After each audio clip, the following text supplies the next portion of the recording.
Hello, all, and welcome to Raw Cognizance. So, today we had a meeting from the House of Representatives over election interference. The committee is called Committee on House Administration. That's who met today to talk about potential election interference in this year's election.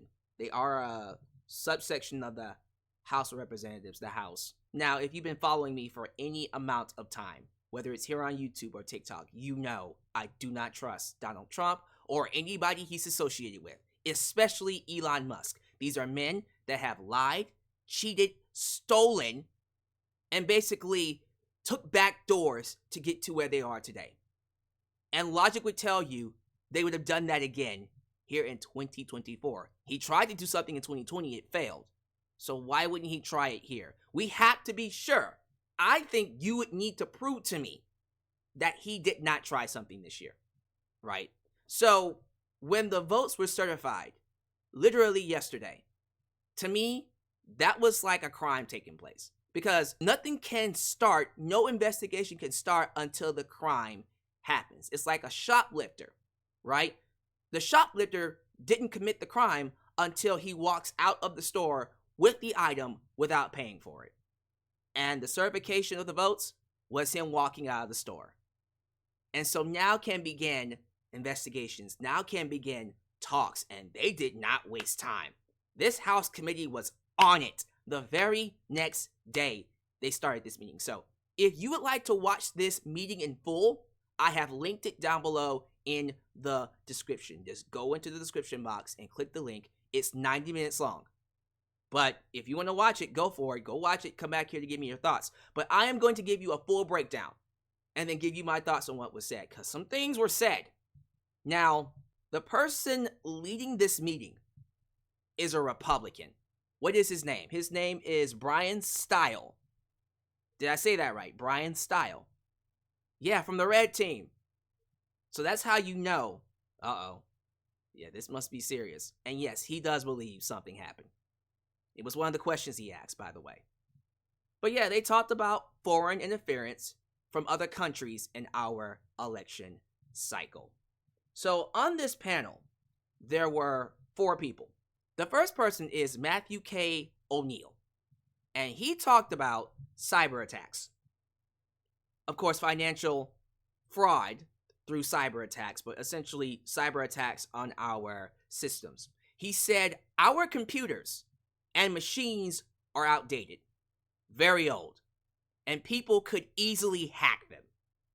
Now, we've been talking about that on TikTok, how we don't usually update the way we do things. We have been using some kind of a system that's been done for years and years and years, probably even decades, and at this point, we probably need to update our process just a tad bit.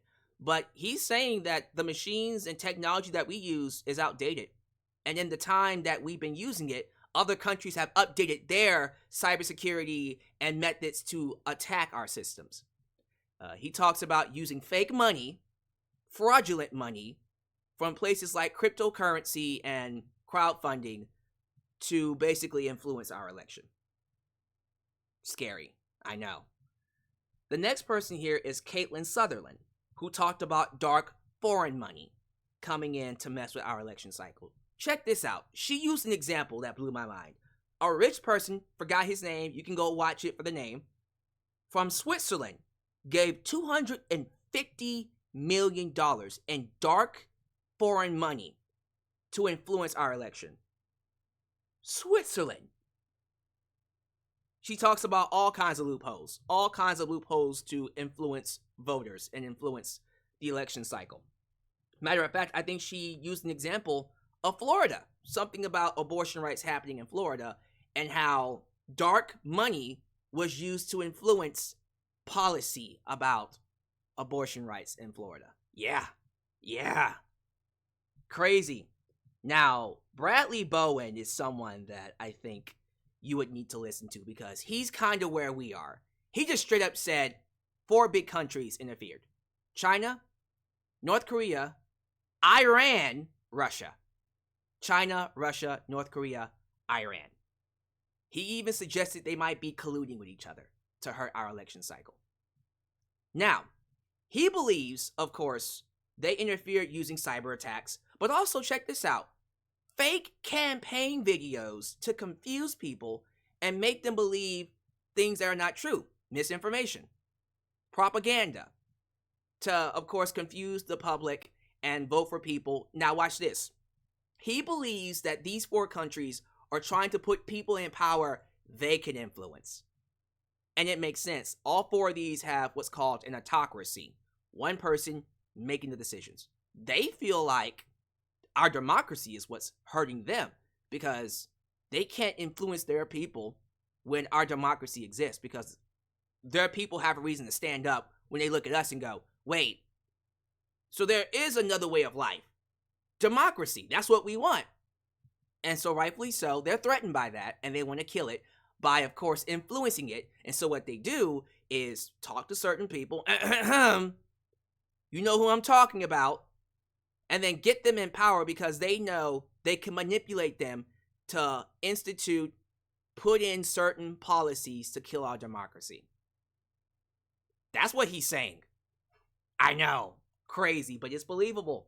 Jackie Singh talked about that. Jackie Singh is the cybersecurity expert that worked with Biden and Harris. I did a video on her, but she dropped a big findings report on X where she talked about, I forgot his name, but it's a foreign asset from Russia influencing Trump and making calls behind scenes to get certain people in power, to get certain people fired, even Amy Coney Barrett into power. Yeah, stuff like that. So it coincides with other people saying the same thing. I'm just saying. Now, the 4th one is a guy named Durf Johnson. And Durf was just talking about Montana. But check this out. He said Australia interfered in the election. Some guy from Australia interfered with policies pertaining to Montana, essentially. Now, look, I don't care where it's coming from. Australia, China, Russia, North Korea, Iran. This is bad all around. So, here's what's interesting. They brought up something called the SHIELD Act. Yeah, back in 2019, Adam Schiff introduced something called a bill called the SHIELD Act, a law that could stop bad people from messing with our elections. To sum it up. But here's what the SHIELD Act says. It says that people from other countries can't secretly spend money to mess with our votes. It makes sure that social media companies tell us when someone from another country is trying to influence us. It also helps stop bad people from hacking into our voting systems, our voting machines, and making fake videos from confusing us. So everything that we think happened, the SHIELD Act would have stopped all that. Here's the most important part of the meeting that I think you all should keep in mind. And it's just one question asked by Brian Stile. He asked all 4 experts, do you think there was foreign interference in this year's elections? If not, in our elections period. All 4 of them said yes. There you go. Now, keep this in mind. These guys are just experts. They are not FBI. They're not Biden. They're not going to be the people that, okay, let's get things started. That is going to be up to, of course, Joe Biden, the House, and the people in charge, the DOJ. But this is a great step. They all 4 said, yeah, something happened. There was foreign interference. Crazy. I know. Again, go watch it for yourself. I decided to break it down for you in this 10-minute video to save you time. But if you want more details, the nitty-gritty, it's 90 minutes long. It's a long, long video. To me, that's all you need to know. That's all you need to know. All 4 of them said, yes, there was interference. Like I said, things were going to start popping off after the votes were certified. Because that's when the FBI, the CIA, and every other DOJ section, law enforcement can now get involved. The crime was committed. So this was the first of many meetings to come. They're going to be interviewing a lot of other experts and a lot of other people about foreign interference. But for the first meeting, all of them said, yeah, something happened. And then they gave their examples. So give me your thoughts down below. How y'all feeling about it? Let me know your thoughts and opinions about what was said. Do you believe this? Do you think it's hot air? I don't know. Y'all let me know. And go watch the meeting for yourself and then come back here with your own opinions. But I just wanted to get that up for you guys. We're going to keep looking at this. And yes, please believe I am going to do my best to stay grounded and give you all the news with integrity. I don't want to mislead you. I don't want to give you false hope. So please understand me when I say that trust your gut. You're not crazy. But also verify. Trust but verify. We never know what could happen. But I am going to keep hope. Again, the cheater is a cheater and the liar is a liar. And you need to prove to me that he did not cheat and he did not lie. They owe that to us. We shouldn't be the ones that should assume he didn't. It should be the other way around. Thank you guys for watching. I look forward to reading your thoughts, and I'll see you next time.